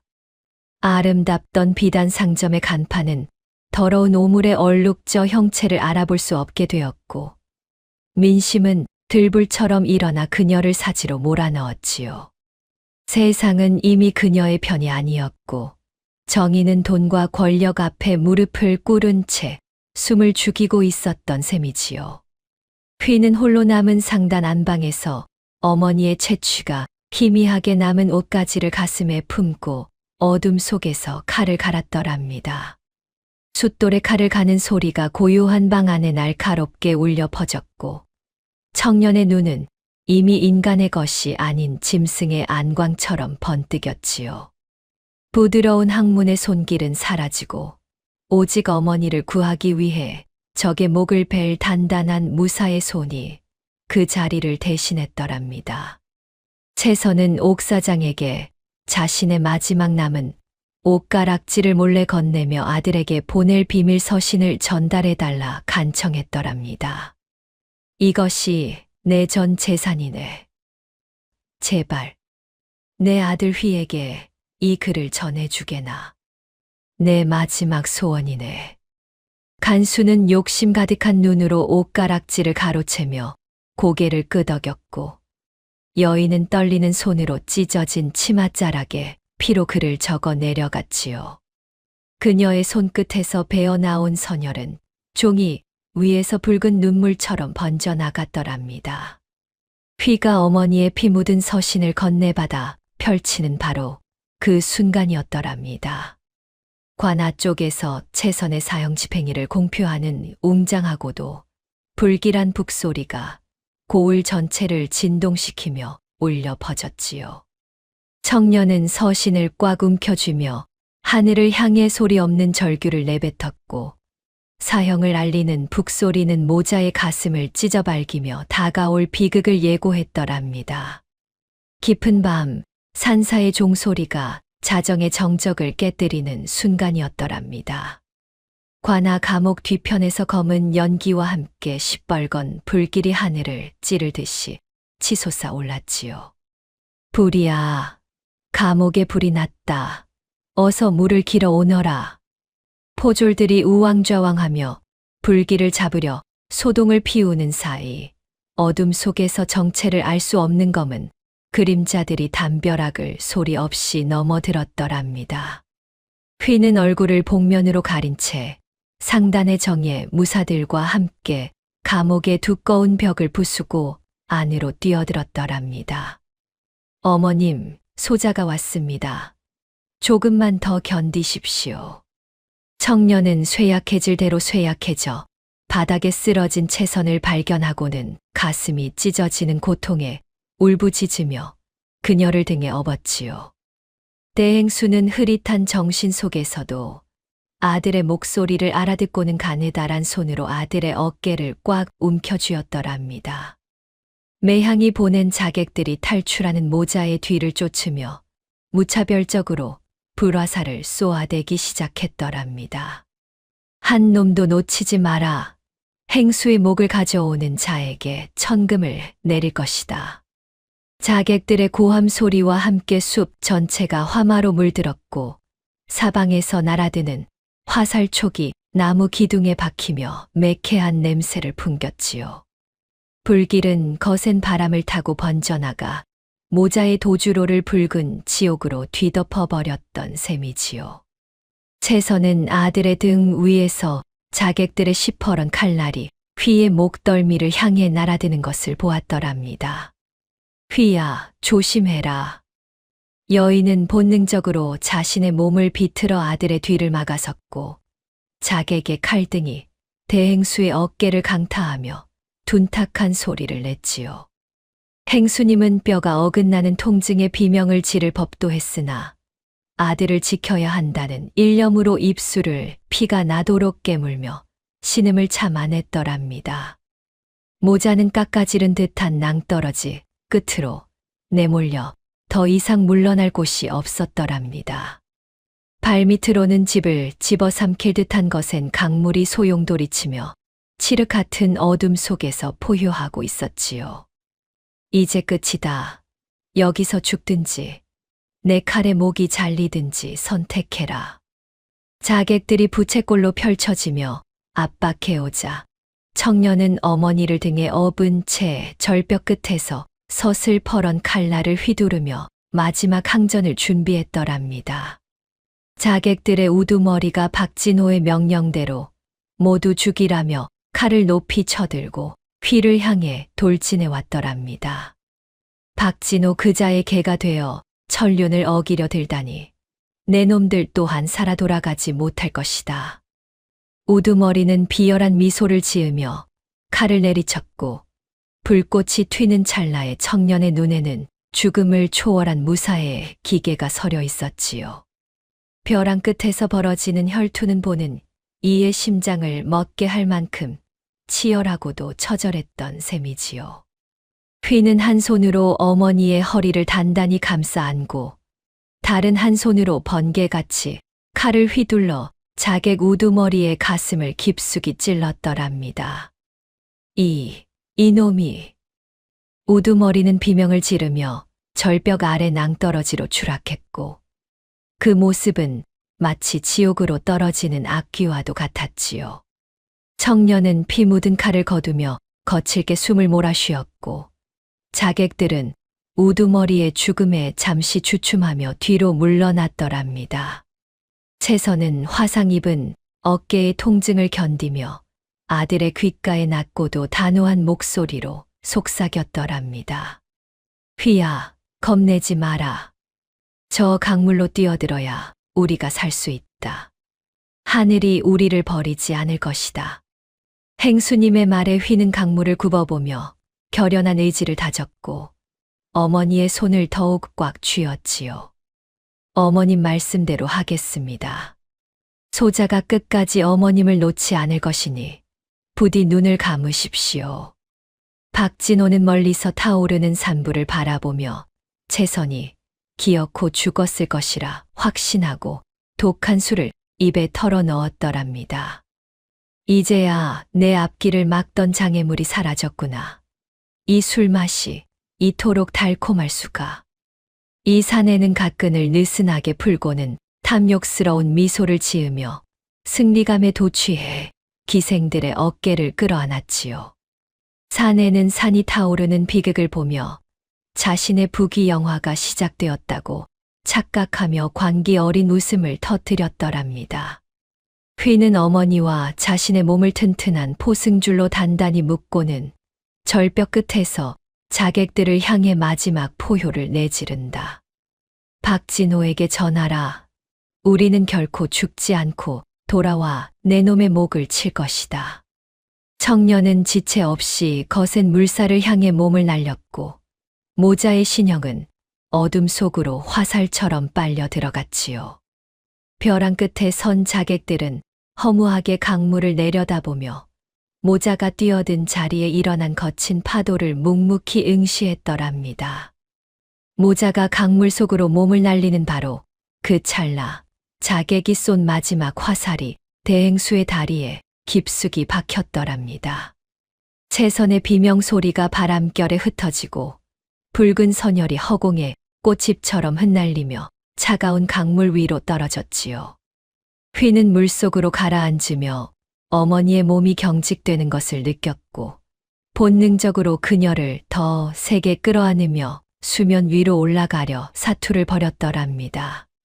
차가운 강물 속에서 채선은 다리의 통증 때문에 의식이 멀어지는 휘의 얼굴을 필사적으로 붙잡았더랍니다. 휘야, 정신 차려라. 여기서 죽으면 안 된다.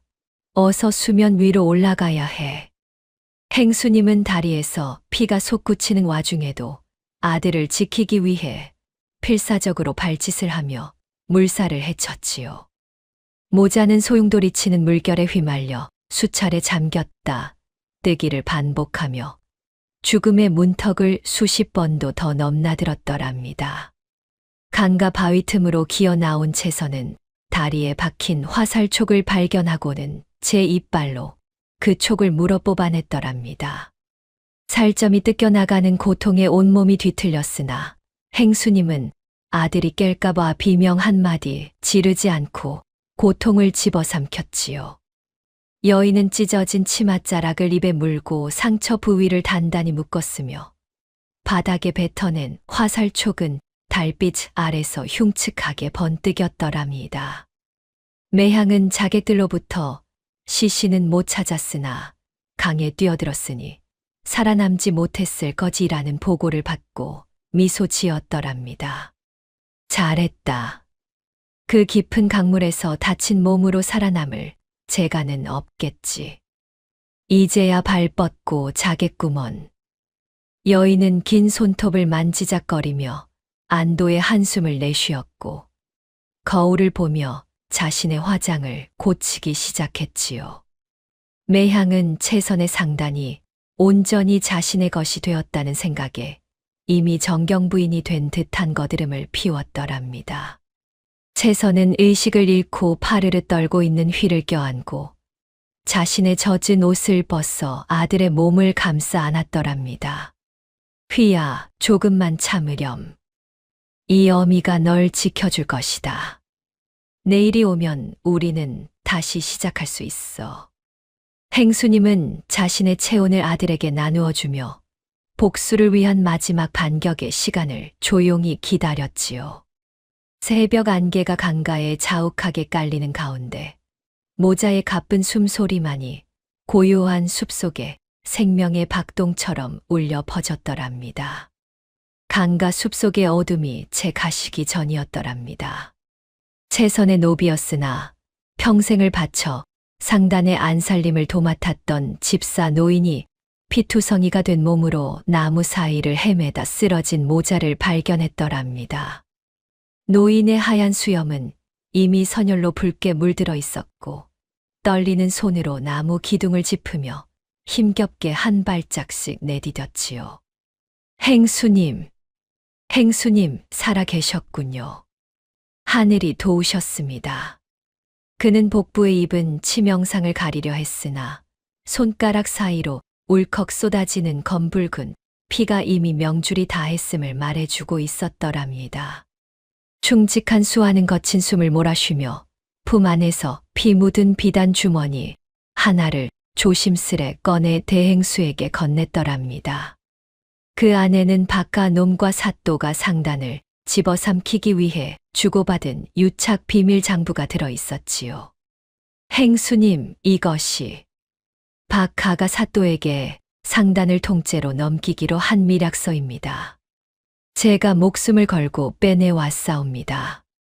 노인은 장부를 건네는 순간에도 뒤쫓아올 자객들을 걱정하며 숲 너머를 응시했더랍니다.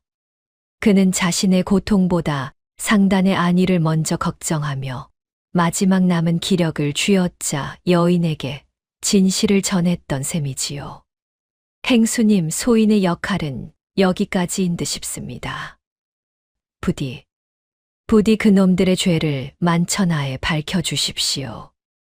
이 말을 끝으로 집사는 눈을 감지 못한 채 고개를 떨구었고 그의 가슴팍에선 더 이상 숨소리가 들리지 않았더랍니다.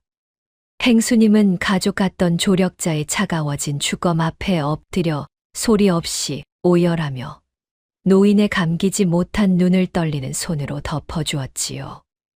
미안하네. 나 때문에 자네까지.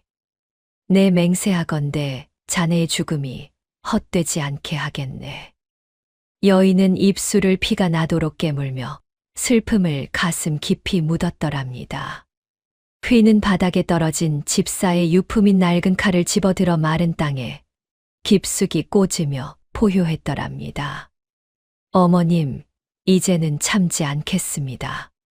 소자의 이팔이 부러지는 한이 있더라도 어머니와 집사님의 원한을 갚겠나이다. 청년은 어머니를 위해 목숨 바친 이의 희생을 보며 그동안 지켜왔던 선비의 온화함을 내려놓고 서슬퍼런 복수의 화신으로 거듭났지요. 그는 집사의 무덤을 향해 절을 올리며 자신의 심장에 적들의 피를 새기겠다고 단호하게 맹세했더랍니다. 대행수는 피 묻은 장부를 펼쳐 한 장씩 넘겨보다가 박하 놈의 추악한 비밀을 하나 더 발견했더랍니다. 사내는 가문의 뿌리인 선산까지 매향이의 도박 빚을 갚기 위해 몰래 저당 잡힌 상태였지요. 가문의 얼굴인 선산까지 팔아넘기다니. 박진호, 내 놈이 정령 인간이더냐. 여인은 누렇게 바랜 서류 위로 눈물을 떨구며 상대가 저지른 폐륜에 몸서리쳤더랍니다. 조 여사는 그 장부를 품 안 깊숙이 갈무리하며 박하를 경제적으로 완전히 무너뜨릴 전략을 머릿속으로 그리기 시작했지요. 상단의 비밀 아지트에 무사히 도착한 행수님은 흩어졌던 무사들을 은밀히 소집하고 박하의 숨통을 끊을 자금을 풀었더랍니다. 이 돈은 우리 상단의 마지막 자존심이네. 이것으로 박하 놈과 거래하는 모든 채권자를 선동하게. 여인은 금괴가 가득 담긴 상자를 열어 보이며 차가운 목소리로 수하들에게 명령을 내렸지요. 무사들은 행수님의 기세에 눌려 숨을 죽였고 어둠 속에서 조용히 움직여 박하의 경제적 기반을 무너뜨릴 덫을 놓기 시작했더랍니다. 한편 박하놈은 집사가 죽었다는 소식을 듣고 비로소 상단의 모든 정보가 제 손에 들어올 것이라 착각하며 춤을 췄더랍니다. 이제 내 앞길을 막을 자는 아무도 없다. 최선이 그년의 정보원도 사라졌으니 세상이 내 것이로구나. 이 사내는 비단 소매를 휘날리며 술판을 벌였고 사또와 함께 탐욕의 축배를 들어 올리며 거드름을 피웠지요. 사내는 자신이 밟고 선 땅이 이미 썩어 문드러진 줄도 모른 채 곧 다가올 멸망에 그림자를 승리의 축복이라 믿었더랍니다. 매향은 채선의 옷장을 열어 최고급 비단옷들을 꺼내 들고는 가위로 사정없이 갈기갈기 찢어 밝혔더랍니다. 이 옷들을 입고 나를 비웃었지. 이제 내년은 평생 거적대기나 걸치고 살게 될 것이다. 여인은 찢긴 옷감 조각들을 방 안에 흩뿌리며 광기 어린 웃음을 터뜨렸고 질투심에 이성을 잃은 채 발버둥 쳤지요. 여인은 채선의 흔적을 지울수록 자신의 비참함이 커지는 것을 느끼지 못한 채 파괴의 쾌감에만 도취하였던 셈이지요. 대행수는 집사가 남긴 장부의 암호를 풀기 위해 밤새도록 등불 아래서 숫자와 지명을 대조하며 전략을 짰더랍니다. 이곳이 사또와 박하가 뇌물을 주고받은 장소로구나. 이 증거만 있다면 그들도 빠져나가지 못할 터. 여인은 핏기 없는 얼굴로 붓을 놀리며 박하가 저당 잡힌 채권들을 하나둘씩 매입할 계획서를 완성했지요. 등잔 밑에 기름이 다 말라갈 때까지 여인의 눈은 한 번도 감기지 않았으며 복수를 향한 집념은 밤 공기보다 서늘했더랍니다. 휘는 집사의 유품인 낡고 다른 붓을 손에 쥐고 장원급제를 향한 마지막 정진을 다짐하며 글을 써 내려갔더랍니다. 이 붓에는 억울하게 죽어간 이들의 피눈물이 묻어 있다. 내 기필코 급제하여 하늘의 뜻을 바로잡으리라. 청년은 정좌한 채로 한치의 흐트러짐 없이 문장들을 종이에 옮겼고 그의 필치에는 죽음을 각오한 선비의 비장함이 담겨 있었지요. 밖에는 찬바람이 불었으나 청년의 방엔 학문에 대한 열기와 복수에 대한 투지가 뜨겁게 소용돌이치고 있었더랍니다. 행수님은 상단의 깃발을 꺼내 찢어진 곳을 직접 수선하며 황금 호랑이의 눈 부분에 붉은 비단을 덧대어 복수의 서슬을 더했더랍니다. 호랑이가 눈을 뜨면 사냥이 시작되는 법이지. 박진호, 내 놈이 이 깃발 아래서 무릎 꿇게 하마. 바늘 끝에 찔려 손가락에 피가 맺혔으나 여인은 아랑곳하지 않고 깃발을 단단히 꿰맸지요. 황금색 호랑이 문양은 달빛을 받아 살아서 움직이는 듯 보였고 그 기세는 보는 이의 심장을 서늘하게 만들 만큼 위압적이었더랍니다. 박하 놈의 저택 대문 밖에는 채선이 보낸 비밀 전령들이 박하의 채권자들을 선동하기 위해 모여들었더랍니다. 박나으리가 가문의 선산까지 저당 잡혔다더군. 우리 돈을 돌려받지 못할지도 몰라. 불안에 휩싸인 채권자들은 웅성거리며 대문을 두드렸고 집안에서 들려오던 음악 소리는 순식간에 험악한 고함 소리에 묻혀버렸지요. 사태가 심상치 않음을 느낀 박가놈은 가끈을 붙잡고 당황해했으나 이미 여인이 놓은 덫은 그를 꼼짝 못하게 옥죄고 있었더랍니다. 새벽이 밝아오자 대행수는 집사의 무덤에 정성껏 절을 올린 뒤 차가운 금속 가면을 꺼내 얼굴에 썼더랍니다. 그녀는 정체를 숨긴 채 저작거리로 나섰고 뒤편엔 복면을 쓴 무사들이 그녀의 뒤를 그림자처럼 따랐지요. 오늘이 바로 그들의 탐욕이 끝나는 날이다. 한치의 오차도 없이 움직여라. 여인의 눈동자는 금속 가면의 틈새로 서늘하게 빛났으며 그녀가 걷는 길 위로 복수의 서막을 알리는 차가운 안개가 자욱하게 깔렸더랍니다. 달빛조차 숨을 죽인 야심한 시각, 대행수는 박씨 문중에 섰을 퍼런 대종과 사랑방 문을 단호하게 열고 들어섰더랍니다. 여인은 품 안에서 낡고 해진 문서 꾸러미를 꺼내 종가 어른들의 앞상에 거칠게 쏟아 놓았지요. 이것이 박진호 그자가 가문의 선산까지 매항이의 도박 빚으로 저당 잡힌 증서들이옵니다. 가문의 뿌리를 판 자가 어찌 양반이라 하겠습니까? 문서들이 바닥에 흩어지는 소리는 고요한 종가댁의 천둥 소리처럼 울려 퍼졌고 서류 위에 찍힌 박하의 수결은 흉측한 낙인처럼 번뜩였더랍니다. 박씨 문중 어른들은 눈앞에 문서를 확인하자마자 사시나무 떨듯 몸을 떨며 지팡이로 방바닥을 사정없이 내리쳤더랍니다. 이럴 수가. 가문의 조상님이 잠드신 선산을 도박 빚에 팔아넘기다니. 정녕 박진호 그자가 인간의 탈을 쓰고 이럴 수 있단 말이냐. 어른들의 불호령에 방 안의 촛불이 위태롭게 흔들렸고 조상을 뵐 면목이 없어진 노인들은 가슴을 쥐어뜯으며 통곡했지요. 가문의 명예를 목숨보다 귀히 여기던 이들에게 선산을 팔아치운 행위는 도저히 용서받을 수 없는 대역죄나 다름없었던 셈이지요. 대행수는 숨을 고를 틈도 없이 매향이 의원과 공모하여 작성한 거짓 처방전과 10년 전 그 밤의 일을 목격한 증인들을 하나씩 사랑방으로 불러들였더랍니다. 보십시오. 저들이 저를 성녀로 몰아쫓아내기 위해 어떤 추악한 짓을 벌였는지 이 처방전과 증인들의 입이 말해줄 것입니다. 방 안으로 들어온 늙은 의원은 바들바들 떨며 매향에게 뇌물을 받고 독약을 처방했음을 자백했고 종가 어른들의 안색은 갈수록 흑빛으로 변해갔지요. 진실이 한꺼풀씩 벗겨질 때마다 방 안은 무거운 침묵과 분노로 가득 찼으며 행수님의 눈에는 서리빨 같은 복수의 서광이 비치기 시작했더랍니다. 박하놈은 문중의 급한 부름을 받고는 평소처럼 거드름을 피우며 사랑방 문을 열고 나타났더랍니다. 어르신들, 밤늦게 무슨 일로 저를 부르셨? 사내는 말을 다 맺지도 못한 채 방 한가운데 당당하게 앉아있는 채선을 발견하고는 비명을 지르며 제자리에 주저앉아 버렸지요.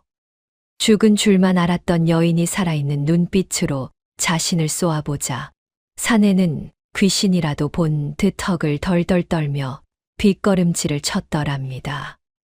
문중 어른들은 박하 놈을 향해 서리빨 같은 호통을 내지르며 족보가 담긴 커다란 책을 펼쳐들었더랍니다. 내 놈은 이제 박씨 가문의 자손이 아니다. 조상을 팔고 천륜을 어긴 짐승을 어찌 족보에 두겠느냐. 문중 어른은 붓에 검은 먹물을 가득 묻혀 족보에 적힌 박진호의 이름 위에 사정없이 덧칠을 하여 영구히 제명하는 출문을 선포했지요. 자신의 이름이 검게 지워지는 것을 본 사내는 가끈히 풀린 것도 모른 채 바닥에 머리를 짓지으며 살려달라 애원했으나 이미 엎질러진 물이었더랍니다. 매향은 빚쟁이들에게 끌려가지 않으려 어두컴컴한 광 속에 숨어 있다가 문중 무사들에게 머리채를 잡힌 채 마당으로 끌려 나왔더랍니다. 이거 놓으세요. 내가 누군 줄 알고 이러는 거예요. 나으리 살려주세요. 여인은 헝클어진 머리칼을 휘날리며 상스러운 비속어를 내뱉었으나 무사들의 억센 손길의 바닥에 나동그라지고 말았지요. 그녀가 입고 있던 화려한 비단 치마는 흙먼지에 더러워졌고 질투와 탐욕으로 가득 찼던 얼굴은 공포에 질려 일그러졌더랍니다. 채선은 마당에 비참하게 엎드린 박하와 매향을 향해 한 걸음 다가가며 가슴 밑바닥에서부터 끓어오르는 차가운 일가를 던졌더랍니다. 너희가 가질 수 있는 것은 이제 재물도 명예도 아니다. 오직 평생을 짊어지고 갈 너희의 추악한 죄뿐이니라. 대행수의 목소리는 낮았으나 그 위엄은 주변을 압도했고 여인은 허리춤에 찬 상단의 금패를 꽉 쥐며 그들을 내려다보았지요. 악인들은 여인의 서슬퍼런 기세에 눌려 숨소리조차 크게 내지 못한 채 바닥만 긁어대며 신음했더랍니다. 박하놈은 멀리 서 있는 아들 휘를 발견하고는 무릎으로 기어가 그의 도포 자락을 붙잡으며 비굴하게 매달렸더랍니다.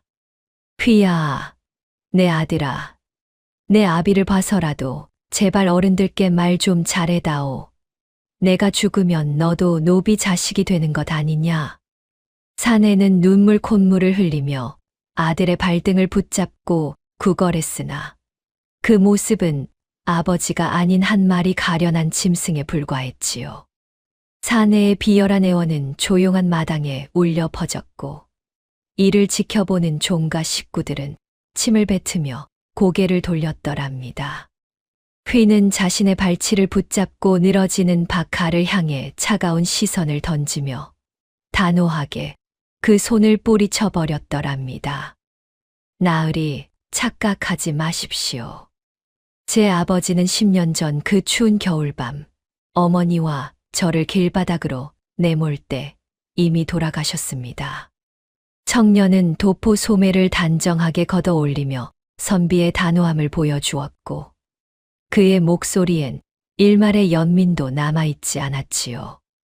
자신의 핏줄조차 부정당한 박하놈은 허망하게 허공을 움켜쥐며 흙바닥에 얼굴을 쳐박고 통곡했더랍니다. 대행수는 박하놈의 인장이 찍힌 거부된 어음들과 파산 증서들을 들고 저작거리로 나가 벽면에 보란듯이 붙여버렸더랍니다. 보시오, 박진호가 가문의 선산까지 팔아넘기고 알거지가 되었음을 만천하에 알리노라. 저작거리에 모여든 사람들은 벽보의 내용을 확인하고는 웅성거리며 박하의 파렴치한 행각에 경악했지요. 사내의 파산은 순식간에 고을 전체로 퍼져나갔고 그가 누리던 거짓된 권세는 한순간에 모래성처럼 무너져 내렸더랍니다. 진실을 알게 된 마을 사람들은 분노하여 박하의 집으로 몰려가 담장 너머로 돌과 오물을 던지기 시작했더랍니다. 음탕한 계집이라 욕하던 우리가 바보였구먼. 천벌을 받을 놈들, 당장 이 고을에서 떠나라. 사람들의 비난과 욕설이 하늘을 찌를 듯했고 박하놈은 집안에 갇혀 문도 열지 못한 채 공포에 떨며 구석에 처박혔지요. 한때 사람들을 부리며 거드름을 피우던 대문은 이제 더러운 오물로 뒤덮여 조롱거리가 되었더랍니다. 매향은 자신의 비참한 처지를 도저히 믿지 못하겠다는 듯 머리를 산발한 채 소리를 지르며 채선의 비단 치맛자락을 물어뜯으려 들었더랍니다. 아니야, 이럴 순 없어. 내가 어떻게 여기까지 왔는데. 죽여버릴 거야, 조채선. 여인은 실성한 사람처럼 웃다가 울기를 반복하며 땅바닥을 긁어 손톱 밑에서 피가 배어 나왔지요. 그녀의 눈은 이미 초점을 잃어 광기가 서려 있었고 부서진 욕망의 조각들을 붙잡으려 허공을 허우적거리는 모습은 참혹하기 그지없었더랍니다. 박하놈은 문중의 눈을 피해 관아로 도망쳐 사또에게 도움을 청하려 했으나 이미 상단 무사들이 관아의 모든 골목을 봉쇄했더랍니다.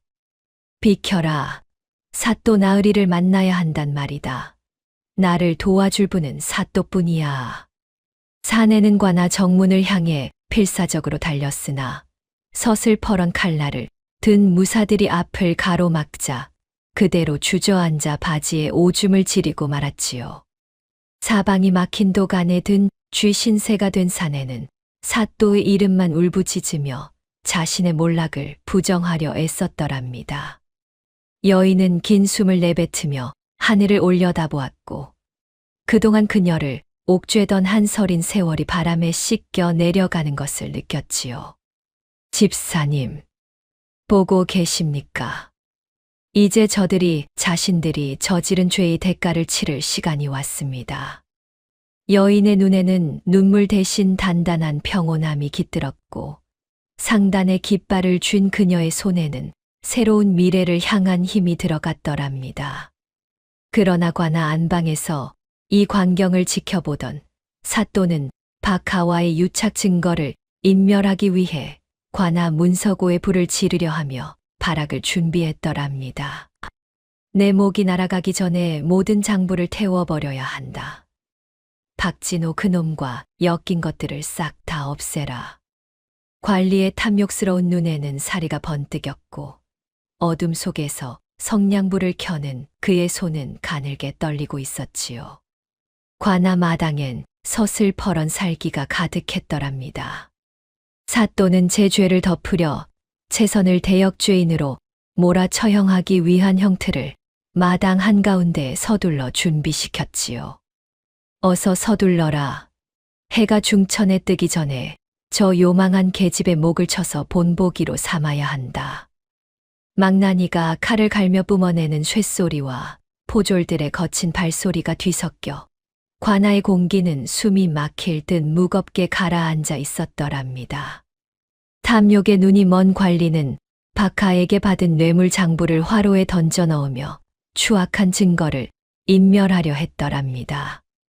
불길이 장부를 집어삼키며 매캐한 연기를 내뿜자 그는 서슬퍼런 칼을 뽑아 채선의 하얀 목에 서늘하게 겨누었지요.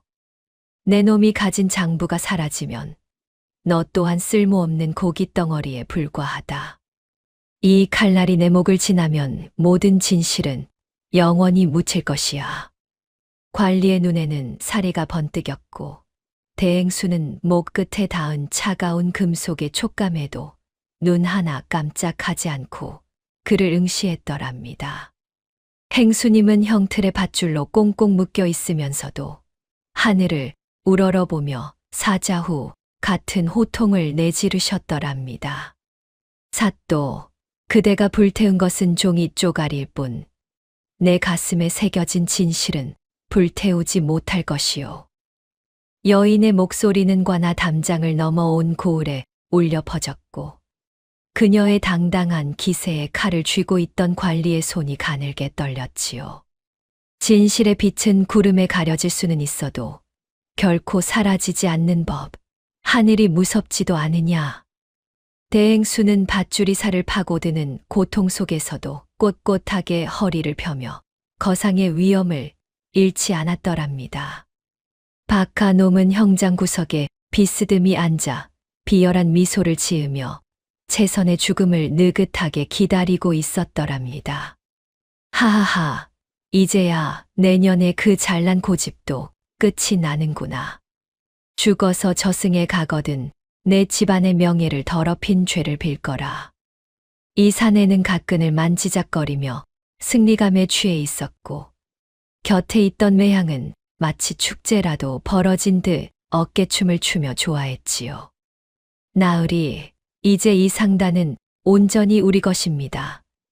저 여우 같은 년이 사라지니 속이 다 시원하네요. 두 악인의 웃음소리는 죽음을 앞둔 형장의 고요를 비웃으며 추악하게 번져나갔던 셈이지요.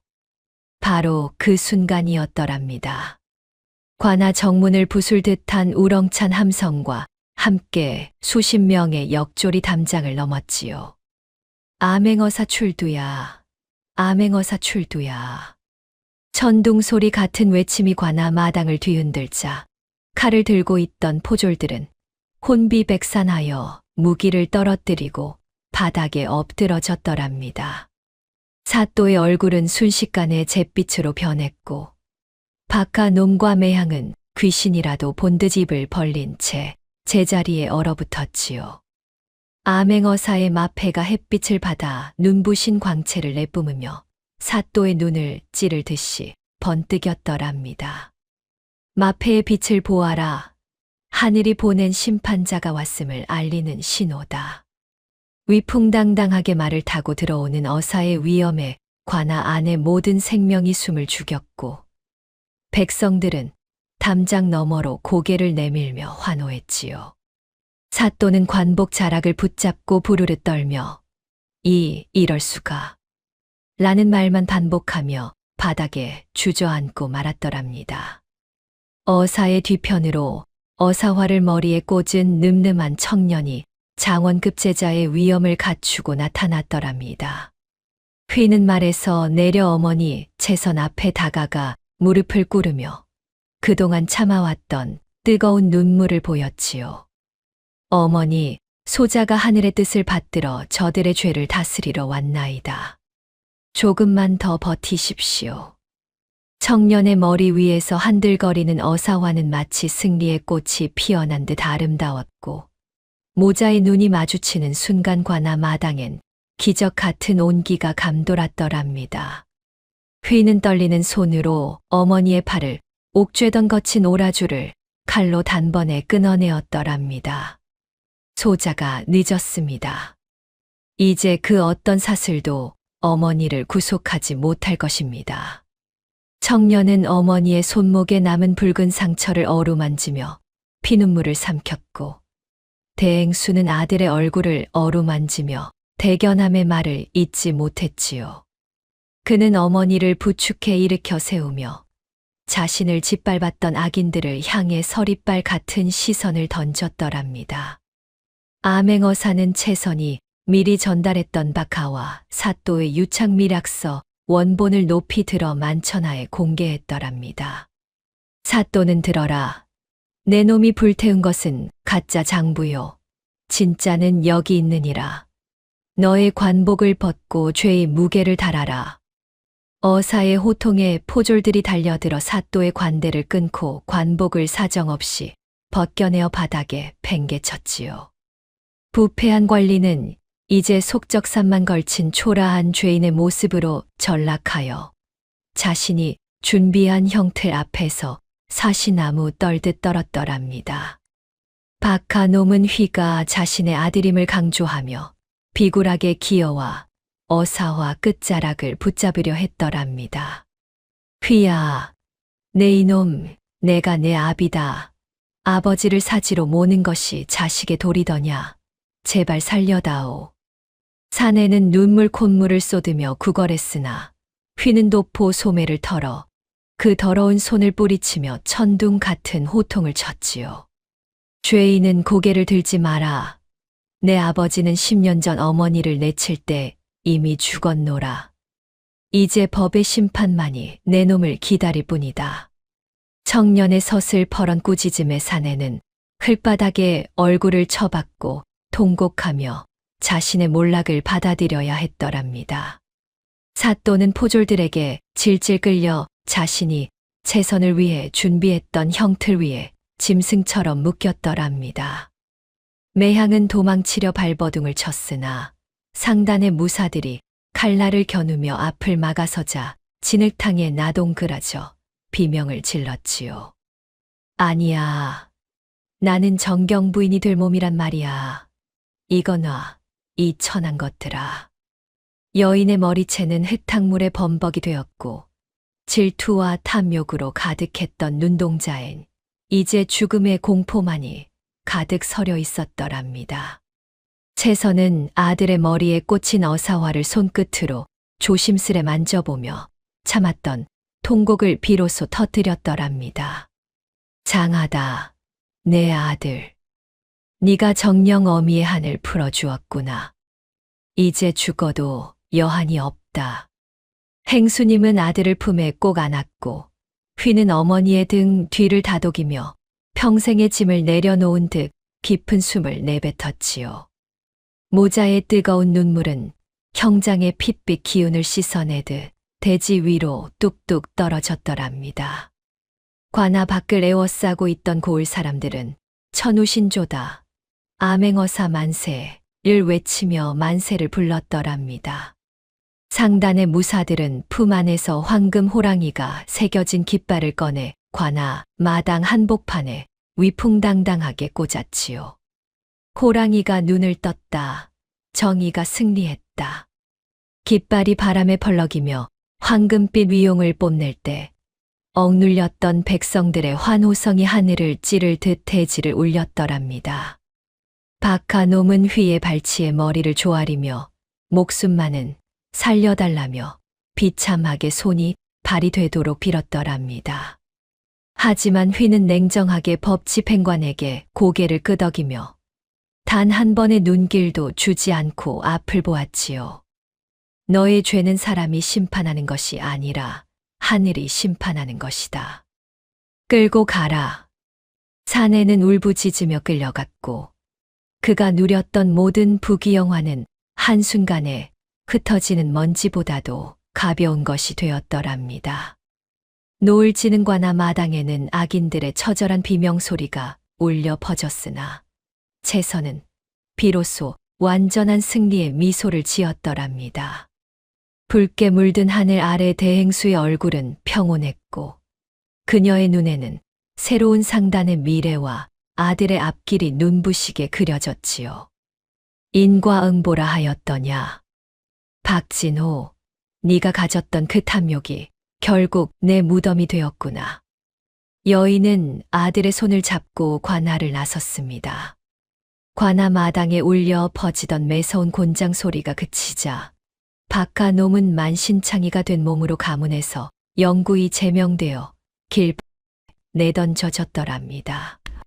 이보게들, 이 짐승만도 못한 자를 당장 성 밖으로 내치게나. 관원들은 다 떨어진 누더기 한 장을 그 사내의 몸 위로 던져주었고 화려했던 비단 도포 대신 이가 들끓는 거적대기를 걸친 채 쫓겨났지요. 사내는 피 묻은 엉덩이를 움켜쥐며 신음했으나 누구 하나 손을 내미는 이 없이 차가운 눈길로 그를 배웅했더랍니다. 매향은 변방의 노비로 압송되는 길에 마을 사람들의 거센 욕설과 오물 세례를 온몸으로 받아냈더랍니다. 저 독한 여편니가 우리 마을의 수치였구먼. 당장 전연을 멀리 치워버려라. 여인은 헝클어진 머리칼 사이로 쏟아지는 오물을 뒤집어 쓴 채 자신의 죄를 뉘우치기는커녕 세상을 향해 저주를 퍼부었지요. 하지만 포졸들의 거친 매질 앞에서는 소리를 지를 힘조차 남아있지 않아 진흙탕 위에 엎드려 비참하게 끌려갔던 셈이지요. 박하놈은 배고픔을 이기지 못해 저작거리 바닥에 흩어진 흙 묻은 밥알들을 손으로 긁어모으며 비참하게 연명했더랍니다. 이거라도 먹어야 산다. 한 푼만 줍쇼. 제발. 한때 거드름을 피우던 목소리는 간데없고 쉬어버린 목소리로 국어를 일삼으며 지나가는 사람들의 바짓가랑이를 붙잡았지요. 사내의 손톱 밑엔 때가 까맣게 끼었고 헐어버린 입술은 마른 논바닥처럼 갈라져 피비린내를 풍기고 있었더랍니다. 바로 그때였지요.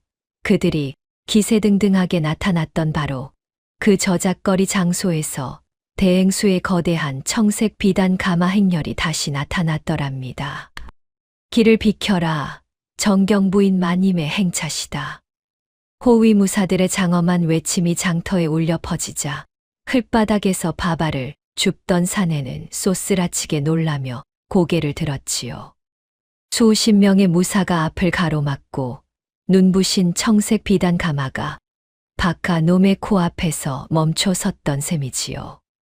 가마의 문이 천천히 열리고 눈부시게 빛나는 비단옷을 입은 조 여사가 우아하게 땅을 딛고 내려섰더랍니다. 여인은 거지가 된 박하 놈을 가느다란 눈매로 내려다보며 한치의 흐트러짐 없는 정경 부인의 기품을 내뿜었지요. 나으리, 그동안 어찌 지내셨습니까? 몰골이 참으로 가련하게 변하셨군요. 행수님의 목소리는 옥을 굴리듯 맑았으나 그 속에는 10년의 한이 서린 얼음 송곳 같은 차가움이 깃들어 있었더랍니다. 조 여사는 품 안에서 매양이 챙겼던 그 쉰 보리밥 보따리를 꺼내 사내의 발 앞에 툭 던졌더랍니다. 나으리, 이 밥이 나으리께서 저를 비웃으며 챙겨주셨던 그 쉰 보리밥입니까? 이제는 나으리께 어울리는 찬이 된 듯 싶군요. 사내는 보따리 사이로 흘러나온 쉰밥 냄새를 맡으며 오열했고 자신이 저지른 악행이 이토록 잔인하게 돌아올 줄은 꿈에도 몰랐지요. 사내는 흙바닥에 이마를 찌으며 살려달라 애원했으나 대행수의 눈빛엔 일말의 동정도 남아있지 않았더랍니다. 이 밥을 드시고 부디 명주를 길게 이어가시지요. 죽는 것보다 살아남아 자신의 죄를 지켜보는 것이 더 큰 고통일 터이니. 여인은 사내를 향해 침을 뱉는 대신 엽전 한 푼을 그의 발 앞에 무심하게 던져주며 비참한 삶을 이어가라고 일갈했더랍니다. 천하의 주인은 하늘이 정하는 법이라 하셨지요? 보십시오. 하늘이 누구의 편을 들어주었는지. 대행수는 차갑게 미소 지으며 가마로 발기를 돌렸고 사내는 그 뒷모습을 보며 가슴을 쥐어뜯으며 절규했지요.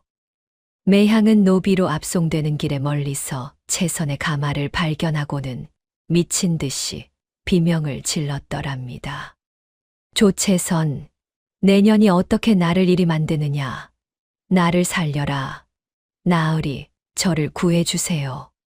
하지만 그 여인에게 돌아온 것은 호위무사들의 차가운 발길질과 마을 사람들의 더 큰 야유뿐이었지요.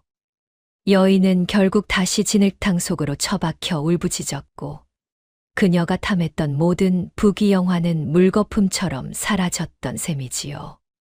박하 놈은 채선이 타고 떠나는 가마의 뒷모습을 보며 비로소 자신이 발로 찬 것이 천하의 주인이었음을 깨달았더랍니다.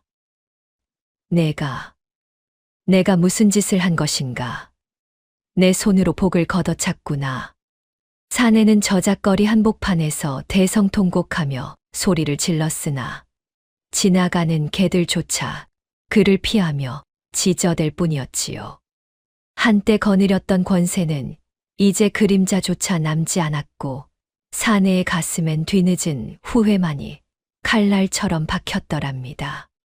휘는 정경부인이 된 어머니의 곁에서 말을 타고 박하 놈의 곁을 무심히 지나쳐 갔더랍니다. 청년은 한때 아버지라 불렀던 사내를 마치 길가에 구르는 돌덩이 보듯 무심하게 지나치며 앞만 응시했지요. 죄는 스스로 짓고 스스로 받는 법이라 하였습니다. 부디 그 무게를 견디며 살아가시지요. 청년의 단호한 뒷모습에 사내는 손을 뻗으려 했으나 법의 심판을 마친 정경부인의 아들은 이미 다른 세상의 사람이 되어 있었더랍니다. 화려했던 박하의 옛 저택은 이제 가난한 백성들을 위한 무료 급식소가 되어 대행수의 인자함이 깃든 장소가 되었더랍니다. 행수님 만세, 우리를 살려주셔서 고맙습니다.